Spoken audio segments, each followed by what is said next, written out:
ନମସ୍କାର। ଗୋଟେ ସତ କଥା ଜାଣିଛନ୍ତି, ଜୀବନରେ ତିନିଟା ଜାଗା ଆପଣଙ୍କୁ ଆପଣଙ୍କ ଜୀବନର ରିଏଲିଟିଜ ବତେଇଦେବ। ଗୋଟେ ହଉଛି ହସ୍ପିଟାଲ, ଗୋଟେ ହଉଛି ଜେଲ, ଆଉ ଗୋଟେ ହଉଛି କବ୍ରିସ୍ତାନ।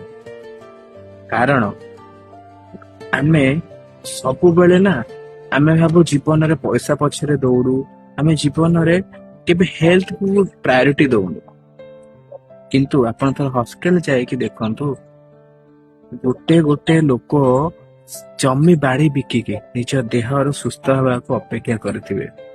ସେମିତି ଆମେ ଯୋଉ ଫ୍ରିଡମ ପାଉଛୁ ନା, ତାର ଆମେ ଭ୍ୟାଲୁ ବୁଝିପାରୁନୁ।